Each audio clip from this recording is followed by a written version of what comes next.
दोस्तों, आज की कहानी का नाम गलतफहमी है। महिमा और मधु पक्की सहेली थी।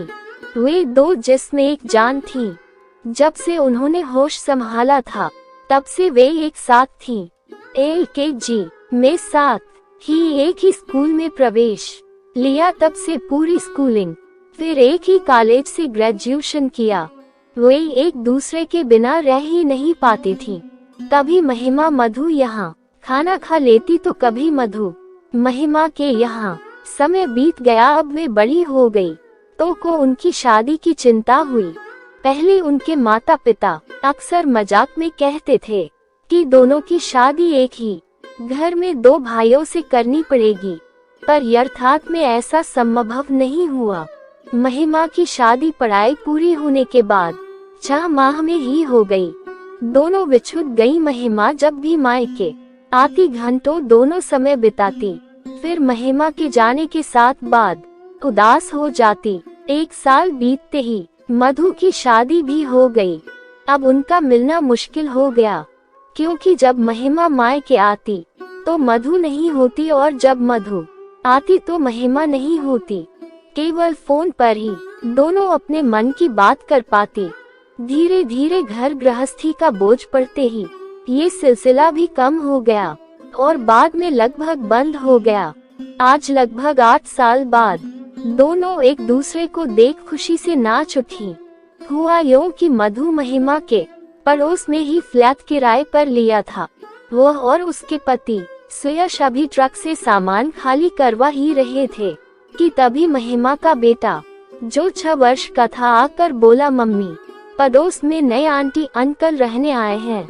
उनके हमारे बराबर के बच्चे भी हैं, अब हमें और दोस्त मिल जाएंगे। उत्सुकतावश महिमा बाहर देखने निकली। उसने तुरंत मधु को पहचान लिया, दौड़कर उसके गले लग गई।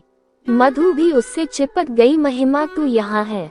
इतने वर्षों तक भले ही व्यस्तता के चलते वे मिल नहीं पाई, फोन से भी बात नहीं करी, किंतु उनका प्यार मरा नहीं था। वह दिल के किसी कोने में दुबक गया था, जो आज मिलते ही आंखों के रास्ते वह निकला। मधु ने बताया कि सुपक्ष का ट्रांसफर 3 महीने पहले ही दिल्ली में हुआ था। वे लोग पहले जहां रहते थे वहां से ऑफिस दूर पड़ता था, सो इधर फ्लैट ले लिया।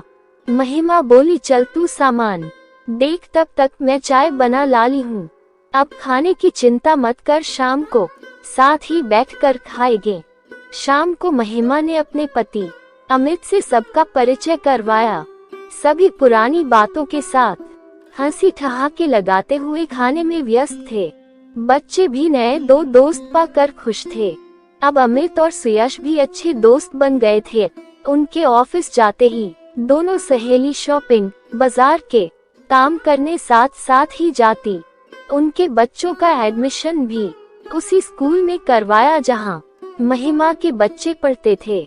सो बच्चों को स्कूल छोड़ना, पेरेंट्स मीटिंग में जाना, सब साथ 2 होता।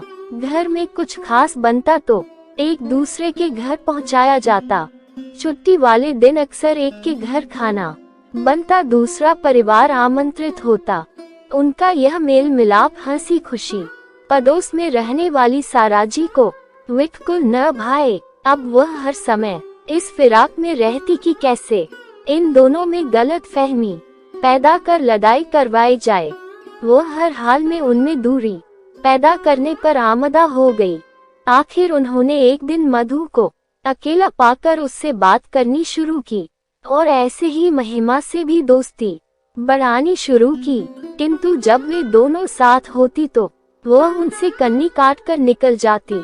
कुछ समय बाद जब उनको विश्वास हो गया अब सही समय है इनके कान भरने का, सो उन्होंने दोनों से अकेले में एक दूसरे के विरुद्ध कान भरने शुरू किए। एक दिन वह मधु से बोली, बुरा मत मानना, बहुत दिनों से मैं एक बात आपसे कहना चाह रही हूँ कि आप तो महिमा को इतना मान सम्मान देती हैं, किंतु वह तो मुझसे कह रही थी, मधु बड़ी चिपकू है, हर समय साथ लग जाती है, अपनी गाड़ी का खर्च बचा मेरे साथ ही आती जाती है। मधु अवाक रह गई ये सुनकर कि महिमा ऐसा भी बोल सकती है। जबकि वे गाड़ी तो दोनों ही ले जाती। कभी वह कभी महिमा। उसे विश्वास तो नहीं हो रहा था, किंतु शक का बीज बोने में साराजी सफल रही। और यही सब उन्होंने महिमा के साथ भी दोहराया। उसे अच्छा हुआ मधु ऐसा कैसे कह सकती है, किंतु उनके व्यवहार में कोई परिवर्तन नहीं हुआ। साराजी ने फिर एक दिन अपना तीर छोड़ा। आज महिमा के मिलते ही बोली, महिमा बात तो तुम्हारी आपसी है, किंतु मैं तुम्हें बताए बिना नहीं रह पा रही। कल मधु कह रही थी कि जब देखो खाने का प्रोग्राम बना लेती है। हमारी तो जीवन में कोई प्राइवेसी ही नहीं रह गई। जब देखो तब चिपके रहते हैं। महिमा को अपने कानों पर विश्वास नहीं हुआ। खून का घूंट पी कर रह गई। जिसे वह प्राणों से ज्यादा चाहती थी, वह मेरे प्रति ऐसे विचार रखती है। यही सब कहकर उन्होंने मधु को भी विचलित कर दिया। वे दोनों सतर्क हो गई। अब बातचीत न के बराबर होती। आमना सामना होने पर एक दूसरे से आंखें चुरा आगे बढ़ लेती। उनकी यह हालत देखकर साराजी को बड़ा मजा आ रहा था। उनके पति अभी भी एक दूसरे से बात करते, बच्चे साथ खेलते। साराजी को ये बात भी बेचैन कर रही थी। अतः साराजी ने फिर एक निशाना साधा। साराजी मधु से बोली, क्या आजकल तुम दोनों बोलती नहीं हो? कोई बात है क्या? मधु धीमे से बोली, हाँ, मन नहीं करता। तभी साराजी मधु से बोली, बताने वाली बात तो नहीं है, फिर भी मेरा मन नहीं मान रहा। बताती हूँ, तुम महिमा से न कहना। कल पार्क में मिली थी, कह रही थी कि मधु के बच्चों में एटिकेट्स बिल्कुल नहीं है। आते ही पूरा घर सिर पर उठा लेते हैं और खाने की चीजों पर ऐसे टूट पड़ते हैं मानो वर्षों के भूखे हों। मधु का मुंह खुला का खुला रह गया। क्या हो गया है महिमा को? जब दोस्ती नहीं रखनी थी तो हाथ आगे बढ़ाया ही क्यों? अगले दिन यही सब कुछ उन्होंने महिमा से भी कहा। महिमा उनकी बातें सुन अवाक रह गई। सोचने लगी, मेरी प्यारी सहेली को क्या हो गया? अब दोनों ने बच्चों का मिलना भी बंद कर दिया। बच्चे साथ खेलने की जिद करते, परंतु उन्हें नहीं जाने दिया जाता। वे भी उदास रहते। दोनों ही दुखी थीं और अपने आप में ऐसे सिमट गई थीं जैसे कछुआ सिमट जाता है अपने खोल में। एक दो बार इनके पतियों ने भी पूछा, क्या हुआ है तुम दोनों के बीच? बोलना क्यों बंद कर दिया? पर वे कुछ न बताकर बात टाल जाती। तभी महिमा की मम्मी यहाँ कुछ दिनों के लिए आई। महिमा को उदास देखकर बोली, क्या कुछ परेशानी है? नहीं मम्मी, सब ठीक है। शाम को वे पार्क गई। उनकी भेंट मधु से हुई। उन्होंने बड़े प्यार से उसे बुलाया, हाल चाल पूछे, किंतु उन्हें आश्चर्य इस बात का था कि महिमा ने क्यों नहीं बताया मधु के बारे में। मधु का व्यवहार भी कुछ अन्ना सा था। घर आकर उन्होंने महिमा से पूछा कि तुम जानती हो मधु यही पड़ोस में रहती है। मम्मी, तो तुमने मुझे उसके बारे में क्यों नहीं बताया? ज्यादा जाने क्या बताती। मम्मी, जिस राह पर जाना नहीं उसका क्या पता बताना। मम्मी बोली, महिमा तू ये कैसी बातें कर रही है? तुम दोनों बचपन की दोस्त हो, क्या ये भी भूल गई? तब महिमा ने उन्हें पूरी बात बताई। वे बोली, ये सब बातें मधु ने तुझसे कही हैं। नहीं मम्मी, अगर उसने मुझसे कही होती तो मुझे इतना बुरा न लगता जितना कि अब लगा कि उसने किसी तीसरे से बात की। अलका जी बोली, मैं नहीं मानती ये सब। जहाँ तक मैं जानती हूँ मधु ऐसा सब कुछ कह ही नहीं सकती। महिमा, मम्मी आपको उस पर इतना विश्वास है? हाँ बेटा, कानों सुनी बात पर इतना भरोसा नहीं करना चाहिए। तुम दोनों को एक बार मिलकर ये बातें साफ करनी चाहिए थी। कहीं कोई गलतफहमी हो गई। महिमा बोली, उसने सारे रिश्ते तोड़ दिए। मेरे को तो उसकी बहुत याद आती है। कोई बात नहीं बेटा, मुझे कुछ दिन का समय दो, मैं आ गई हूँ न, सब ठीक कर दूंगी। शाम को पार्क में वे फिर मधु से मिली और उससे भी पूछा ताछी की उसके आंसू आ गए। मधु रोते हुए बोली, महिमा ने मेरे से बोलना बंद कर दिया। मैं बहुत दुखी हूँ, मुझे नहीं पता ऐसा क्यों किया। अलकाजी को समझते देर नहीं लगी। कि दोनों गलत फहमी का शिकार हुई हैं। किसी तीसरे ने यह आग लगाई है। फिर उन्होंने मधु से पूछा, तुम्हें ये सब बताया किसने? मधु बोली, पड़ोस में सारा आंटी रहती है, उन्हीं से महिमा ने मेरे बारे में ये सब कहा। घर आकर जब यही सवाल उन्होंने महिमा से किया तो वह भी बोली सारा आंटी से। मधु ने कहा, अलकाजी सारा आंटी का खेल समझ गई, किंतु वे प्रमाण सहित ये बात दोनों को बताना चाहती थी। सो वे एक दिन पार्क में उनसे मिली। धीरे धीरे मेलगोल बढ़ाया। उन्हें यह नहीं बताया कि वे महिमा की मम्मी है। सारा जी 5-6 दिन में ही उनसे अच्छी घुल मिल गई।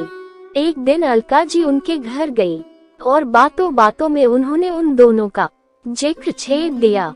कैसी पड़ोसी है जो एक दूसरे से बात तक नहीं करती। तब सारा जी बोली, नहीं बहन जी, वे तो बड़ी अच्छी दोस्त थी। मैंने ही दोनों के बीच ऐसी गलत फहमी पैदा की कि वे अब एक दूसरे को देखना भी पसंद नहीं करती। मेरी तरफ देखती तक नहीं थी। दोनों परिवार एक दूसरे के संग मस्त रहते। मुझे ये अच्छा नहीं लगा और मैंने उन्हें अलग कर दिया। अब दोनों मेरे से बात करती हैं। ये सब बातें करते समय अलकाजी ने अपना फोन चालू कर रखा था, जिसमें सब बातें रिकॉर्ड हो गई। फिर अलकाजी बोली, बहन जी बहुत देर हो गई, चाय नहीं तो पानी तो पिला दो। सारा जी बोली, कैसी बातें करती हैं, मैं अभी चाय बना कर लाई। जैसे ही वे किचन में गई, अलका जी ने फोन बंद कर बस में रख लिया। चाय पी वे घर आ गई और अमित से बोली, बेटा जाकर मधु और सुयश को बुला लाओ, कहना मैंने बुलाया है। अमित बोला, मौ ऐसा क्या काम है, कल बुला लेंगे। नहीं बेटा, पहले ही बहुत देर हो चुकी है। अमित जाकर उन्हें ले आया। सब ड्राइंग रूम में बैठ गए। तब अलका जी ने फोन चालू कर रिकॉर्ड की बातचीत सुनाई। सुनकर सब हक्के बक्के रह गए। दोनों एक दूसरे को कातर निगाहों से देख रही थी कि ये हमने क्या किया। दूसरे के बहकावे में आकर अपने वर्षों के प्यार दोस्ती का गला घोंट दिया। हम आपस में बैठकर एक दूसरे से पूछ भी तो सकते थे कि ऐसा उसने क्यों कहा। बात तुरंत साफ हो जाती। दोनों की आंखों से पश्चाताप के आंसू बह रहे थे। वे इतनी दुखी थी कि और नहीं रोक सकी और पश्चाताप के भाव लिए एक दूसरे के गले लग रो पड़ी। दोनों ही अपनी नासमझी पर पश्चाताप कर रही थी।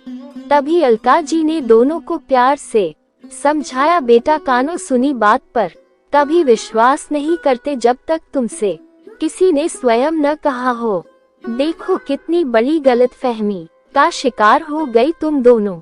वापस अपने दोस्त का साथ पाकर के दोनों के चेहरे प्रसन्नता से चमक रहे थे। फिर से सब खुश थे। बच्चे भी अपने ऊपर लगे प्रतिबंध से आजाद हो अपने दोस्तों के साथ खुश थे। अलका जी बोली, चलो इसी खुशी में सब चाय पीकर बाहर खाना खाने चलते हैं। उन लोगों को एक साथ जाते देखकर सारा जी की छाती पर सांप लौट गया। वे अपने आप को ठगा महसूस कर रही थी। उनका प्लान जो फेल हो गया था। दोस्तों, कैसी लगी गलतफहमी कहानी? कमेंट में अपनी राय जरूर देना और हमारा चैनल को लाइक सब्सक्राइब जरूर कर लेना। धन्यवाद।